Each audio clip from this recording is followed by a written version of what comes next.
हाय नमस्तुभ्यम। हरे हरे महादेव। सावन का बहुत ही प्यारा सा महीना चल रहा है, बहुत ही प्यारा। और सावन का सोमवार तो बहुत ही विशेष होता है। इस सावन के तीसरा सोमवार है। सावन निकलता जा रहा है, तीसरा सोमवार है। अब तक उपाय नहीं कर पाए हो तो अब कर लीजिएगा। बहुत ही विशेष उपाय, बहुत ही सटीक उपाय के बारे में बताऊंगी। आइए अभी हम उपाय के बारे में बात करते हैं। सावन का बहुत विशेष है। अब तक उपाय नहीं किए हो तो अब कर लीजिए। ये उपाय आपकी सारी समस्या खत्म कर देगी। आपकी विशेष मनोकामना पूर्ति के लिए है। बहुत दिनों से आपकी मनोकामना पूर्ण नहीं हो रही तो ये उपाय अवश्य कीजिएगा। साल में एक बार ही ऐसा मौका आता है, सावन का सोमवार, तीसरा सोमवार है। सावन का तीसरा सोमवार आपकी बहुत ही विशेष सावन है, क्योंकि सोमवार से ही सावन महीना प्रारंभ हुआ है और सोमवार के ही दिन सावन का महीना खत्म होगा। तो बहुत ही विशेष है। इस बार सावन के महीने में टोटल 5 सोमवार पड़े हैं। टोटल कितने सोमवार पड़े हैं आपके? 5 सोमवार पड़े हैं। तो आइए उपाय के लिए सामग्री लीजिएगा। एक बेलपत्र। बेलपत्र कटा पिटा खंडित नहीं होना चाहिए, साबुत होना चाहिए। अब आपके पास लाल चंदन हो या पीला चंदन, लाल या पीला जो आपके पास चंदन हो वो चंदन आप उपयोग में ले लीजिएगा। बेलपत्र एक साबुत होना चाहिए, लाल या पीला चंदन ले लीजिए। अब 7 दाने चावल के लेने हैं। कितने? 7 दाने चावल के ले लीजिएगा।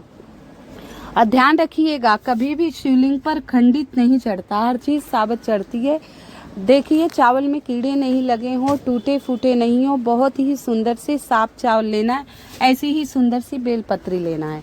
अब जो आप पीला चंदन लिए हैं, वो पीला या लाल चंदन जो भी लिए हैं, जो बेलपत्री की बड़ी पत्ती होती है, 2 छोटी छोटी होती हैं, एक बड़ी, उसमें सुंदर सी लंबी सी चंदन लगा दीजिए। लंबे सा चंदन लगा दीजिए, थोड़ा गाढ़ा पेस्ट हो लगा दीजिए। अब हमारे पास 1 लोटा जल भी आपको अपने रसोई घर से ले जाना है। शिव मंदिर जाना है, जल लेकर जाना है।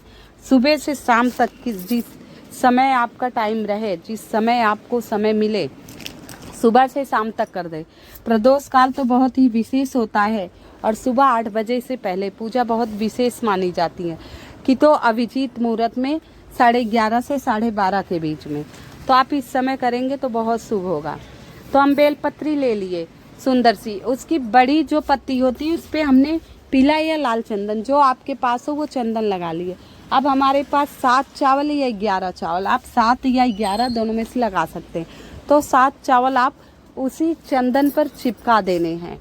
जो चंदन का लेप हमने बेलपत्री के बड़े पत्ते पे किया है, बड़े पत्ते पे चंदन का लेप किए हैं, तो उसी 7 दानों को हमें बेलपत्री पे चिपका देना है। क्या करना है? चिपका देना अच्छी तरह, जिससे निकले नहीं, साबुत होने चाहिए।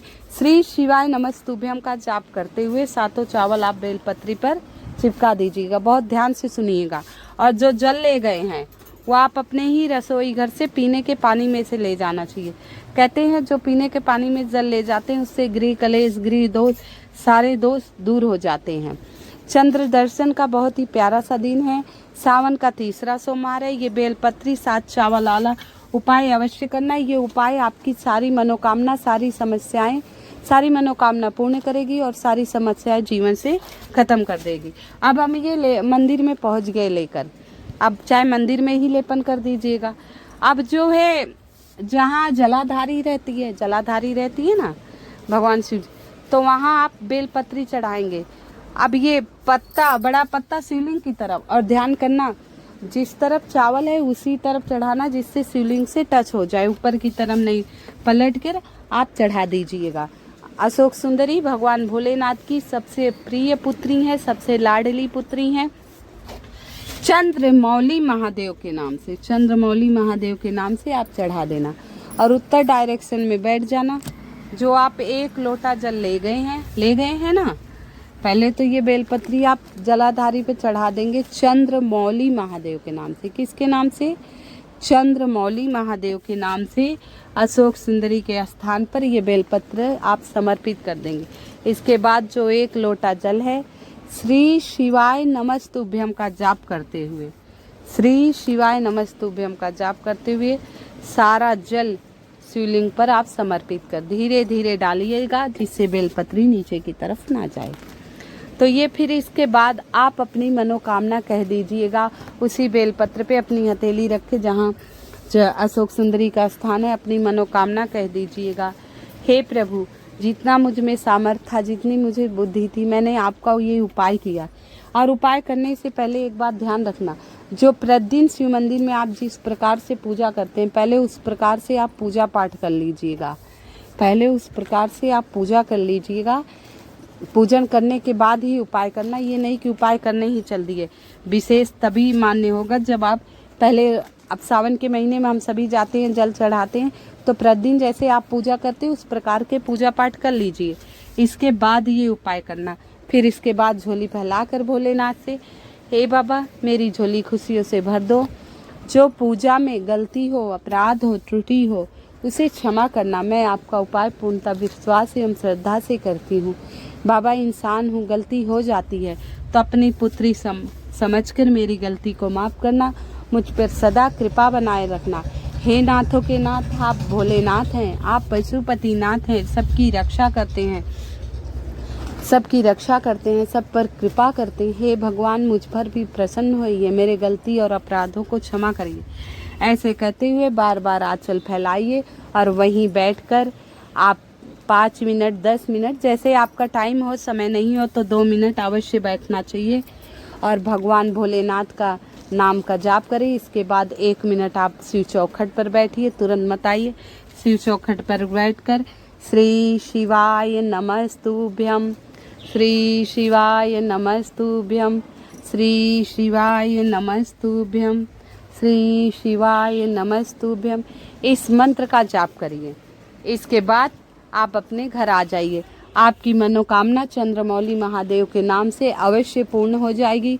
अमावस्या तिथि बीत चुकी आज और कल से शुक्ल पक्ष तिथि आरंभ हो जाएगी, चंद्र दर्शन के दिन आरंभ हो जाएंगे। या तो आपको ये उपाय विशेष तरीके से अगला उपाय बताने से पहले आप सभी से निवेदन है, जो महादेव के सच्चे भक्त हैं, परम भक्त हैं, कृपया मेरी वीडियो को लाइक एवं सब्सक्राइब अवश्य कर दीजिएगा और कमेंट में हर हर महादेव अवश्य लिख दीजिएगा। कमेंट में हर हर महादेव अवश्य लिख दीजिएगा।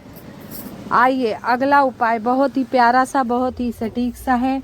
ये उपाय बीमार व्यक्ति के लिए, बहुत दिन से बीमार है, कोई भी उपाय काम नहीं कर रहा है, बहुत परेशान है, तो सावन के महीना बहुत विशेष महीना चल रहा है, बहुत ही प्यारा सा महीना चल रहा है। इस महीने में किए जाने वाले उपाय बहुत ही विशेष लाभकारी होते हैं। आइए, सावन का तीसरा सोमवार है। अब समय आपके पास 15 दिन और रह गए। सावन के सोमवार रह गए, तो आप उपाय नहीं करने मात्र कृपया करिएगा। ये बीमार व्यक्तियों के लिए है, बहुत ही सटीक एवं विशेष उपाय। आइए, सामग्री की तरफ चलते हैं। आपको इसमें दही या शहद, दोनों में से एक चीज़ लेना है। जो आपको अवेलेबल हो, घर पे दही हो तो दही ले लीजिए, शहद हो तो आप शहद ले लीजिएगा। कुछ दाने काले तिल के। अब काले तिल का उपाय आ गया, समझ लो बीमार व्यक्ति के लिए काला तिल, बीमार व्यक्तियों के लिए विशेष उपाय। तो कुछ दाने आपको काले तिल के ले लेने हैं, ठीक है। आप 21 दाने ले लीजिए काले तिल के, 11 ले लीजिए, 7 ले लीजिए, लेकिन टूटे फूटे नहीं हो, साफ सुथरे होने चाहिए। इस बात का विशेष ध्यान रखा कीजिए। जो पूजा पाठ में सामग्री यूज की रहती वो शुद्ध होने चाहिए, बेकार नहीं होनी चाहिए। और 1 लोटा जल, जल तो हमें ले ही जाना है। 1 लोटा जल ले लीजिए, दही ले लें या शहद ले लें, वो आपकी मर्जी है। 1 लोटा जल ले लें, 1 बेलपत्री, काला तिल, 1 दीपक, 1 गोलबत्ती का दीपक ले लें। ये सारी सामग्री लेकर घर से आपको मंदिर, आप ये उपाय घर पे भी कर सकते हैं और मंदिर में भी कर सकते हैं। दोनों उपाय आज जो बताया गया है वो आप घर पे भी कर सकते हैं, मंदिर में भी कर सकते हैं। घर पे जो शिवलिंग रखी जाती है वो अंगूठे के बराबर होनी चाहिए। घर पे जो शिवलिंग रखते हैं हम, वो अंगूठे के बराबर होनी चाहिए, उससे बड़ी नहीं। और ध्यान रखना, तुलसी के क्यारे में कभी भी शिवलिंग नहीं रखी जाती। तुलसी के क्यारे में कभी भी शिवलिंग नहीं रखना चाहिए। बेलपत्री के नीचे बहुत शुभ है। आप समी वृक्ष के नीचे भी रख सकते हैं, लेकिन तुलसी के क्यारे में नहीं। तो आइए, आप दही ले लिए, 1 बेलपत्री ले लिए, काला तिल, 1 लोटा जल और 1 गोलबत्ती का दीपक। अब आ जाइए शिव मंदिर।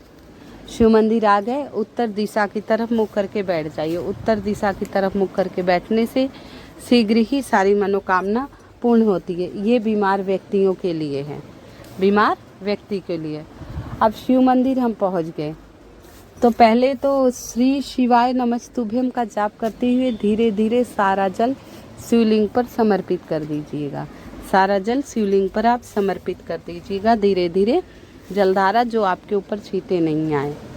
अब आप जो दही शहद जो भी लिए हों, दही हो या शहद हो, वो आप अच्छी तरह दही से लेपन कर दीजिए। जहाँ अशोक सुंदरी माता अशोक सुंदरी का स्थान होता है वहाँ खूब अच्छी तरह आपको लेपन कर देना है। जितनी अच्छी तरह हो सके आप सुंदर सा लगा दीजिए, ठीक है, सुंदर सा आप लेपन कर दीजिएगा। इसके बाद बेलपत्री कटी पिटी खंडित नहीं होनी चाहिए। जो पूजा में हम सामग्री लेते हैं वो कटी पिटी खंडित नहीं होती है। तो हम एक बेलपत्री भी बताए थे और काला तिल भी, शुद्ध काला तिल। जल चढ़ा दिए, अब दही का हमने लेपन कर दिया। श्री शिवाय नमस्तुभ्यम का जाप करते हुए दही का हमने लेपन कर दिया। अब जो हम बेलपत्री है उल्टा करके चढ़ाएंगे शिवलिंग पर, जिससे सीधा भाग शिवलिंग पर टच हो जाए। तो हम बेलपत्री चढ़ा देंगे, बड़ी पत्री शिवलिंग की तरफ। अशोक सुंदरी के स्थान पर ही लेपन किया है, जहाँ लेपन किया है वहीं अशोक सुंदरी के स्थान पर आपको बेलपत्री भी समर्पित करना है। अवधूतेश्वर महादेव के नाम से, ध्यान रखिएगा कौन से महादेव का नाम लेना है आपको। अवधूतेश्वर महादेव का नाम, किसका? अवधूतेश्वर महादेव का नाम लेते हुए अब ये बताए उपाय करने से पहले पूजन विधिवत कर लेना। एक लोटा जल अवश्य चढ़ा देना चाहिए। तो लेपन कर दिए, उस पे हमने बेलपत्री चढ़ाई। बड़ी पत्ती शिवलिंग की तरफ होनी चाहिए, डंठल आपकी तरफ। अवधूतेश्वर महादेव, अब जो 21 दाने तिल के हैं वो बेलपत्री के ऊपर अवधूतेश्वर महादेव का नाम लेकर चढ़ा दीजिए। इसके बाद गोल बत्ती का दीपक आप प्रज्वलित कर दीजिए और फिर वहीं बैठकर जो आपके घर में व्यक्ति बीमार है उसका नाम गोत्र बोल दीजिएगा। कह दीजिए, हे प्रभु इसकी बीमारी जल्दी ठीक आ जाए, पूर्णतः स्वस्थ हो जाए आपकी कृपा से। हे बाबा अपनी उसे भक्ति दीजिएगा, सदा कृपा बनाए रखिएगा। और वहीं अवधूतेश्वर महादेव का नाम जपते हुए वहाँ बैठकर आप अपनी मनोकामना उस व्यक्ति का नाम ले लिए। देखिए वो धीरे धीरे ठीक होने लगेगा, जल्दी ही दवाइयाँ सारी असर करेंगी। गोलबत्ती का दीपक जलाकर कर्पूरे गौरम करुणावतारम संसार सारम भुजगेंद्रहारम सदा वसंतम हृदयारविंदे भवम भवानी सहितम नमामि। दीप ज्योतिर वाला मंत्र पढ़ के दीपक प्रज्वलित कीजिए। इसके बाद ये कर्पूर गौरम शिव वंदना करिए, आरती करिए और वहाँ रखकर फिर अपनी मनोकामना कही दी आपने, बीमार व्यक्ति की अर्जी लगा दी, वो पूर्णतः स्वस्थ होने लगेगा। सावन का बहुत ही प्यारा सा तीसरा सोमवार का चल रहा है, इसलिए ये उपाय अवश्य करके आइए। जो उपाय हम पूर्णतः श्रद्धा एवं विश्वास से करेंगे तो बाबा हमारी मनोकामना अवश्य पूर्ण करेंगे। मात्र इस वीडियो में मैंने आपको 2 उपाय बताए हैं। कृपया मेरी वीडियो को लाइक एवं सब्सक्राइब अवश्य कर दीजिएगा। और सावन का तीसरा सोमवार है, पिछली वीडियो में मैंने 108 अक्षत वाले उपाय बताए थे आपको, 108 चावल के उपाय बताए थे। अगर आपने पिछले सोमवार को नहीं किया हो, शिवरात्रि के दिन नहीं कर पाए हो, शिवरात्रि विशेष तिथि थी, बहुत विशेष उपाय था 108 चावल का, साल भर में ऐसा मौका दोबारा नहीं मिलते। घर की माताएं बहनों को जरूर करना चाहिए। जिस घर की माताएं बहनें सुबह स्नान ध्यान करके पूजा पाठ करती हैं उनके संकट छोटे में टल जाते हैं, भगवान उन पर बहुत कृपा बरसाते हैं। तो आपको ये उपाय अवश्य कर लेना है 108 चावल वाला। आप तीसरे सोमवार के दिन भी कर सकते हैं। अपने घर से चावल ले जाइएगा, साबुत चावल होना चाहिए, टूटा फूटा खंडित नहीं होना चाहिए। ध्यान रखना, टूटा फूटा खंडित चावल नहीं होना चाहिए। चावल लेकर शिव मंदिर पहुंच जाना, 1 लोटा जल और गोलबत्ती का दीपक उत्तर दिशा की तरफ मुख करके शिवलिंग पर जल धीरे धीरे समर्पित करना है। शिवलिंग पर धीरे धीरे जल समर्पित कर देना है। श्री शिवाय नमस्तुभ्यम का जाप करते हुए, क्या करते हुए? श्री शिवाय नमस्तुभ्यम का जाप करते हुए। सावन के महीने में रोज आप नहीं जा पा रहे हैं तो घर पे जो शिवलिंग है वहाँ जल चढ़ा दीजिए। और सोमवार तो जरूर मंदिर जाया करिए, कम से कम इतना समय निकाल सकते हैं। सुबह से शाम तक किसी भी समय भगवान भोलेनाथ का पूजन कर सकते हैं। भगवान भोलेनाथ का विशेष समय नहीं होता, आप 24 घंटे इनकी पूजा कर सकते हैं। तो सुबह से लेकर शाम तक आपको 5 मिनट का टाइम तो मिलता शाम होगा। तक किसी भी समय चले जाइए, सोमवार मंदिर अवश्य अब जाएं। एक लोटा जल उत्तर दिशा की तरफ मुख करके धीरे धीरे जल चढ़ा दिए। अब जैसा कि मैंने पिछली वीडियो में बताया था 108 चावल के दोबारा दोहरा दे रही हूँ, क्योंकि फिर अगले ही साल आपको सावन के सोमवार को मौका मिलेगा, दोबारा नहीं मिलेगा।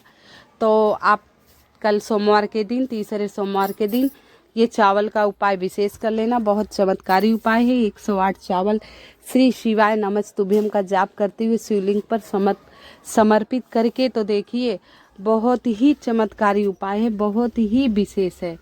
उपाय पूर्णतः श्रद्धा विश्वास से करना। एक एक चावल हथेली पे लीजिए, श्री शिवाय नमस्तुभ्यम कहते हुए पूरा चढ़ा दीजिए और अपनी मनोकामना कह दीजिए। छोटा सा उपाय 108 चावल वाला, इसे करके अवश्य देखिएगा, आपकी सारी मनोकामनाएं महादेव अवश्य पूर्ण होंगे।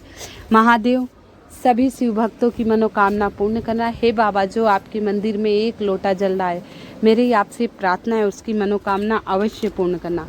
आप सभी को सावन के तीसरे सोमवार की हार्दिक शुभकामनाएं। महादेव आप सभी पर कृपा करें। सभी शिव भक्तों की जय, सभी शिव भक्तों की जय। भक्त